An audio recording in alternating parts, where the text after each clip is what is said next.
আজ আমার ছেলের বিয়ে। আমি খুব খুশি ছিলাম, কারণ আমার বৌমা দেখতে খুবই সুন্দরী ছিল। আর সে বাপের বাড়ি থেকে আসার সময় প্রচুর গহনা নিয়ে এসেছিল।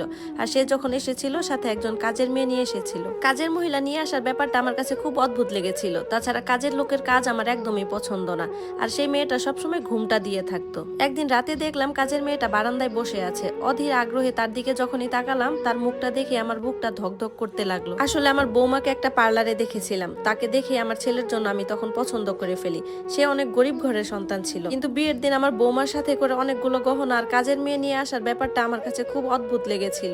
যাই হোক, কাজের মেয়ে রেশমা সময়ের সাথে সাথে এই বাড়িতে তার জায়গাটা করে নিয়েছিল। সে সব সময় লম্বা ঘুমটা দিয়ে থাকতো। সে তো আমার অনেক সেবা যত্ন করতো আর সব সময় ভালো ভালো রান্না করতো। তার এসব কাজকর্ম দেখে ওকে দিন দিন আমার ভালো লাগা শুরু হয়। আর এরকম কাজকর্ম দেখে ওর মুখটা দেখার জন্য আমার মনটা ব্যাকুল হয়ে থাকে। একদিন বৌমাকে বললাম, আচ্ছা বৌমা, আমরা তো মেয়েরাই, আমাদের সামনে এত বড় ঘুমটা দিয়ে থাকার কি আছে, ওকে বলো না একটু ঘুমটাটা সরাতে। তখন আমার বৌমা বলল, আসলে মা, ও তো নিজের চেহারা কাউকে দেখায় না, লজ্জা পায় অনেক। তারপর একদিন রাতে আমার ভীষণ পানি পিপাসা পেল। আমি বিছানা থেকে উঠে পানি খাওয়ার জন্য রান্নাঘরের দিকে যাচ্ছিলাম। তখন দেখি রান্নাঘরের পাশের রুমটাতে ওই কাজের মেয়ে রেশমা বসে আছে। আমারও নজর গিয়ে পড়লো রেশমার উপর, কিন্তু সে চেয়ারে এমন ভাবে বসেছিল সেটা আর সামনাসামনি দেখা যাচ্ছিল না, অন্যদিকে মুখ ফিরিয়ে বসেছিল। আমিও অধীর আগ্রহ নিয়ে দাঁড়িয়েছিলাম, যদি তার মুখটা এক ঝলক দেখতে পাই। তখনই সে দাঁড়িয়ে গেল। যেই না তার মুখের দিকে আমার নজর গেল, আমি তো নিচের দিকে পড়তে পড়তেই বেঁচে গেলাম। হায় আল্লাহ, এটা কি! আর তখনই রেশমা আমাকে দেখতে পেল। আমাকে দেখে সে ঘাবড়ে গেল, দৌড় দিয়ে অন্ধকারে চলে গেল। কিন্তু ততক্ষণে আমি তাকে পুরোপুরি দেখে ফেলেছি। সারাটা রাত আমি ঘুমাতে পারিনি, শুধু অপেক্ষায় ছিলাম কখন সকাল হবে। মনে মনে ভাবতে থাকলাম, সকাল হওয়া মাত্রই বৌমাকে নিয়ে দুজনকে একসাথে মুখোমুখি করব। আসলে দোষটা কার? সকাল সকাল আমার ছেলে যখন অফিসে চলে গেল, এরপর বৌমা ঘুম থেকে উঠলো। আমি তাড়াতাড়ি বৌমার রুমে গেলাম। রুমে গিয়ে বৌমাকে জিজ্ঞাসা করলাম, আচ্ছা বৌমা, তুমি আর রেশমা আমার সাথে কি খেলা খেলছো? রেশমা আসলে কে, আমি সত্যিটা জানতে চাই। আমার কথা শোনা মাত্রই বৌমা আমার পায়ে পড়ে গেল। সে আমার পা ধরে বলতে লাগলো, আমাকে ক্ষমা করে দিন মা, আমার কোনো দোষ নেই। সে তার চোখের পানি মুছতে লাগলো আর পুরো ঘটনা খুলে বলল আমাকে। বৌমা আমাকে বলল, মা, আমরা খুব সচ্ছল পরিবারের মেয়ে ছিলাম। আমরা 3 ভাই বোন আর বাবা মা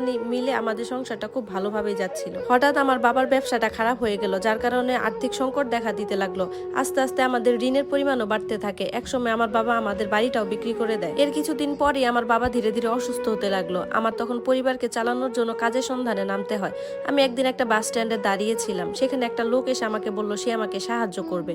আমি তাকে বললাম, কে আপনি? আপনি তো আমাকে চিনেন না, বা আমিও আপনাকে চিনি না, আপনি আমাকে কিভাবে সাহায্য করবেন? আমি মনে মনে ভাবলাম, এই লোকটা আমাকে কিভাবে সাহায্য করবে? সে তো নিজেই অন্যের সাহায্য নিয়ে বেঁচে আছে। লোকটা আমাকে দেখে বলল, আমি জানি তোমার পারিবারিক অবস্থা খুব খারাপ যাচ্ছে, আর তাছাড়া তুমি তো একজন মেয়ে মানুষ, তুমি বাহিরে কিভাবে চাকরি করবে? তুমি চাইলে তো একটা বিউটি পার্লার দিলেই তো পারো। লোকটার কথা শুনে আমি হাসলাম, বললাম, পার্লার দেওয়ার মতো এত টাকা আমি কোথায় পাবো? লোকটি তখন আমাকে একটা কার্ড দিয়ে বললো, এটা আমার কার্ড, তুমি ভেবে দেখো, যদি কোনো সিদ্ধান্ত নাও আমাকে জানিও।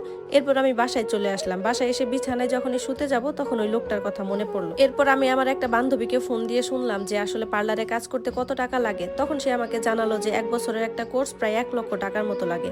এরপর আমি ওই লোকটাকে ফোন দিয়ে বললাম, আচ্ছা, আপনি নিজেই তো অন্যের সাহায্য নিয়ে বেঁচে আছেন, আপনি আবার কিভাবে আমাকে সাহায্য করবেন? লোকটি আমাকে বললো, তোমার কত টাকা লাগবে আমাকে বলো। আমিও নিজে লজ্জা শরমের মাথা খেয়ে বলেই ফেললাম যে আমার 1 লক্ষ টাকা লাগবে, আপনি আমাকে ধার হিসেবে দিবেন। আমি যখন পার্লারের কাজটা শেখা শেষ করব, এরপর আস্তে আস্তে আপনাকে পরিশোধ করে দিব। পরদিন লোকটা আমাকে সেই বাস স্টপেজে দেখা করতে বলে। আমি যখন তার সাথে দেখা করতে গেলাম, সে আমার হাতে একটা খাম ধরিয়ে দিল।